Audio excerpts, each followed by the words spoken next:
हर हर महादेव। दोस्तों, आज के इस खास और इन्फॉर्मेटिव वीडियो में हरिद्वार और ऋषिकेश यात्रा की संपूर्ण जानकारी देने वाला हूं। दोस्तों, आज के इस वीडियो में हरिद्वार और ऋषिकेश को मैं एक साथ ही कवर करूंगा, क्योंकि मैक्सिमम लोग हरिद्वार के साथ साथ ऋषिकेश को भी कवर करते हैं। तो अगर आप भी हरिद्वार और ऋषिकेश दर्शन की प्लानिंग कर रहे हैं तो यह वीडियो आपकी बहुत हेल्प करेगा।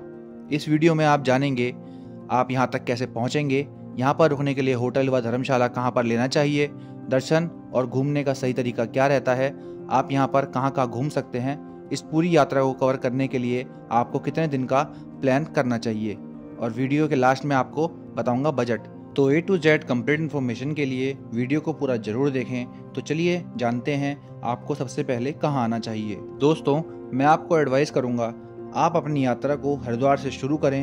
यहाँ पर दर्शन और घूमने के बाद में फिर आप ऋषिकेश के लिए जा सकते हैं। यहाँ तक आने का सबसे अच्छा और सस्ता तरीका रहता है ट्रेन का। हर प्रमुख स्टेशन से आपको यहाँ तक की डायरेक्ट ट्रेन मिल जाएगी। वहीं आप बस से भी यहाँ तक आ सकते हैं। बस की कनेक्टिविटी भी बहुत अच्छी है। आसपास के राज्य और शहरों से आपको डायरेक्ट बस यहाँ तक की मिल जाएगी। और अगर आप अपनी प्राइवेट कार से आना चाहते हैं तो यह भी एक अच्छा ऑप्शन रहता है।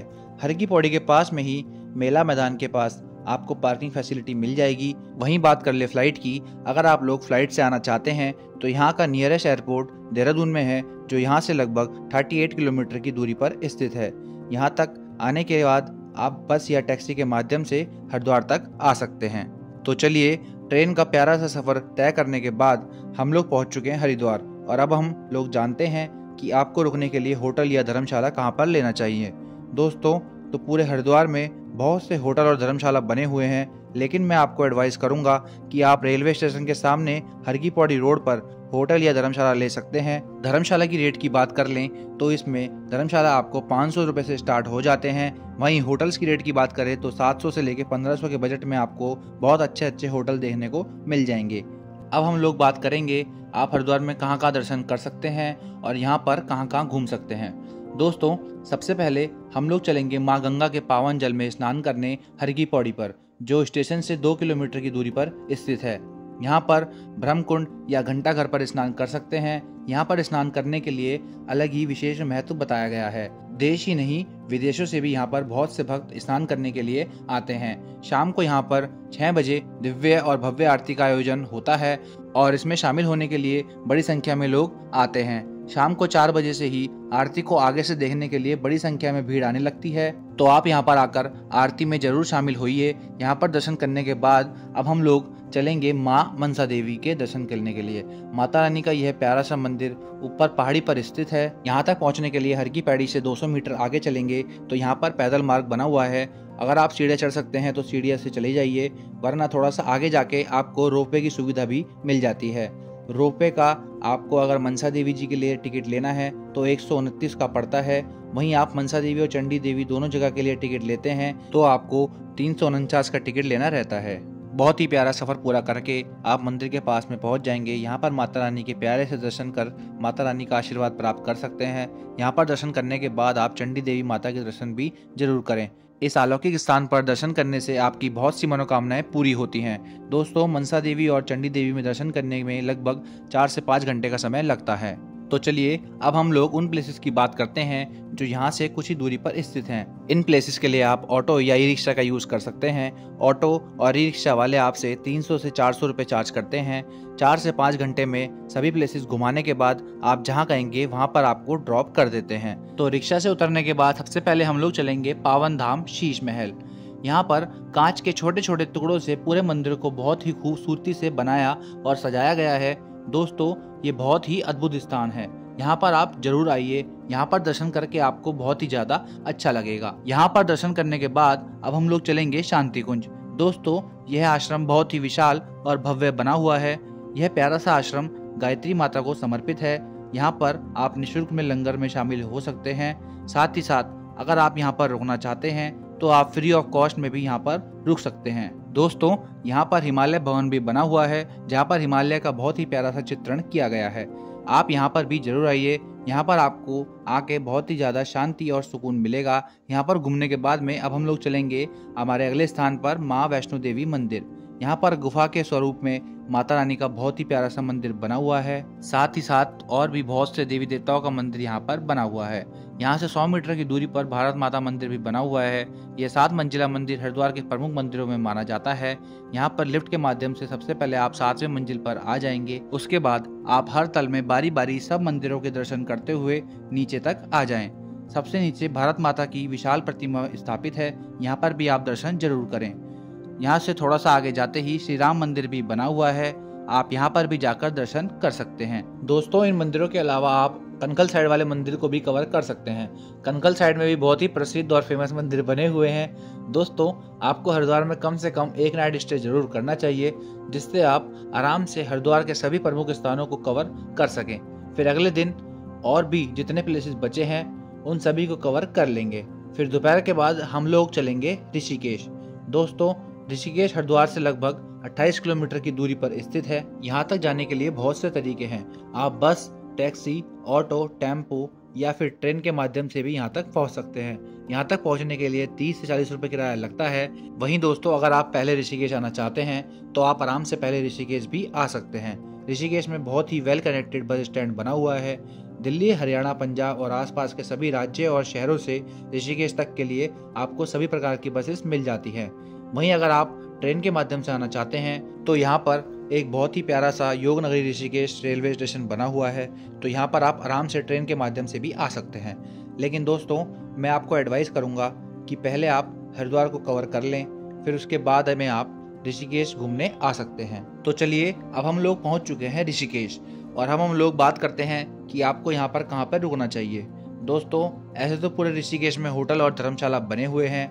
मैं आपको एडवाइस करूँगा कि आप बस स्टैंड के पास ही होटल या धर्मशाला ले सकते हैं।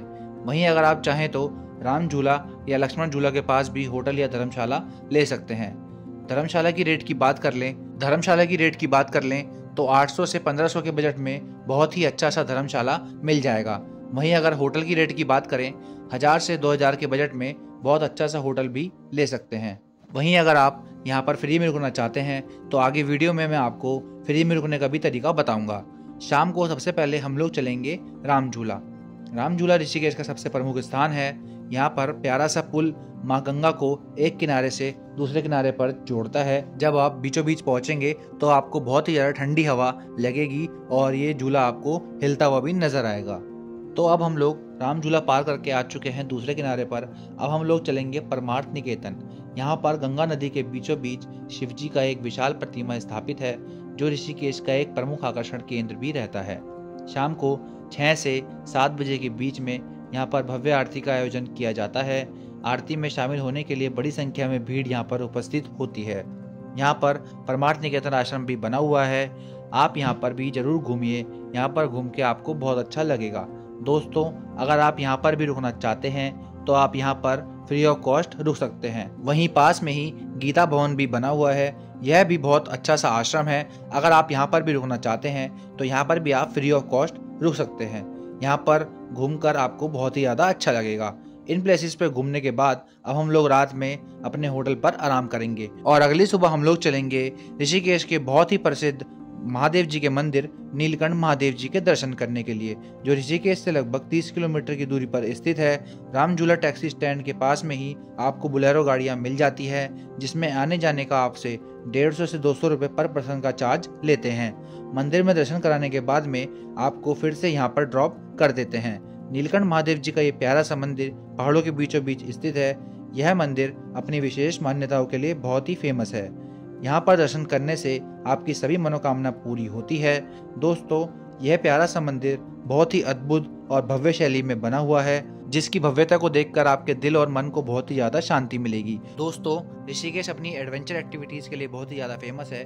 आप यहाँ पर बहुत सी एक्टिविटीज़ कर सकते हैं। यहाँ पर आप रिवर राफ्टिंग भी कर सकते हैं, बंजिंग जंप भी कर सकते हैं, जिप लाइन का मजा भी ले सकते हैं और भी बहुत सी एक्टिविटीज़ हैं जिनको आप लोग कर सकते हैं।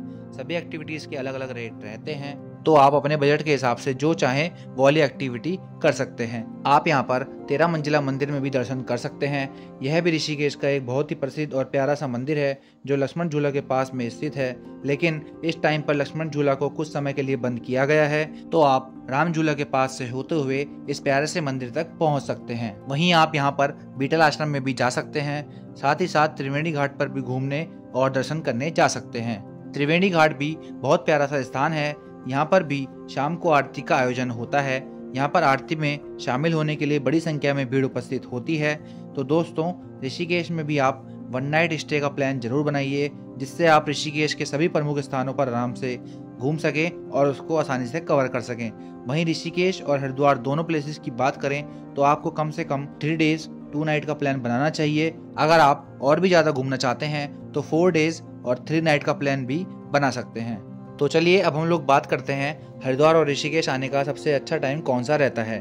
दोस्तों, ऐसे तो पूरे साल ही हरिद्वार ऋषिकेश में भीड़ रहती है, लेकिन आप दिसंबर, फरवरी या मई, जून में भी यहाँ पर घूमने आ सकते हैं। यह टाइम घूमने के लिए सबसे बेस्ट टाइम माना जाता है। तो चलिए अब हम लोग बात करते हैं सबसे ज़रूरी क्वेश्चन, बजट की। तो दोस्तों, आप 3 डेज और 2 नाइट का प्लान बनाते हैं तो 4000 से 5000 पर पर्सन के बजट में बहुत ही अच्छी तरीके से इन दोनों जगहों को कवर कर लेंगे। वहीं दोस्तों, अगर आपका बजट में कोई प्रॉब्लम नहीं है तो आप यहाँ पर बहुत ही VIP होटल्स ले सकते हैं। साथ ही साथ आप टैक्सी बुक करके भी इन सभी प्लेसेस को कवर कर सकते हैं। तो दोस्तों, यहाँ पर मैंने आपको हरिद्वार और ऋषिकेश यात्रा से रिलेटेड सभी छोटी बड़ी जानकारी बहुत ही अच्छे और सही तरीके से बताने की पूरी कोशिश की है।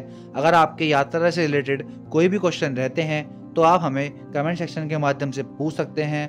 दोस्तों, आपको यह वीडियो कैसा लगा और आप ये वीडियो कहां से देख रहे हैं, कमेंट बॉक्स में जरूर बताइए। अगर आपको यह वीडियो हेल्पफुल लगी तो वीडियो को प्लीज लाइक जरूर करें, साथ ही साथ अपने सभी फ्रेंड्स के साथ ये वीडियो जरूर शेयर करें। अगर अभी तक आप हमारे चैनल बीटीआर अर्शी से नहीं जुड़े हैं तो प्लीज चैनल को सब्सक्राइब करके हमारे साथ जुड़ जाइए। साथ ही साथ बेल आइकन को प्रेस करने के बाद ऑल नोटिफिकेशन को भी ऑन जरूर कर लें, जिससे भविष्य में आने वाली सारी वीडियो की नोटिफिकेशन आपको आसानी से मिल सके। तो चलिए दोस्तों, अब मिलते हैं ऐसे ही किसी इन्फॉर्मेटिव वीडियो के साथ। तब तक के लिए हर हर गंगे, हर हर महादेव।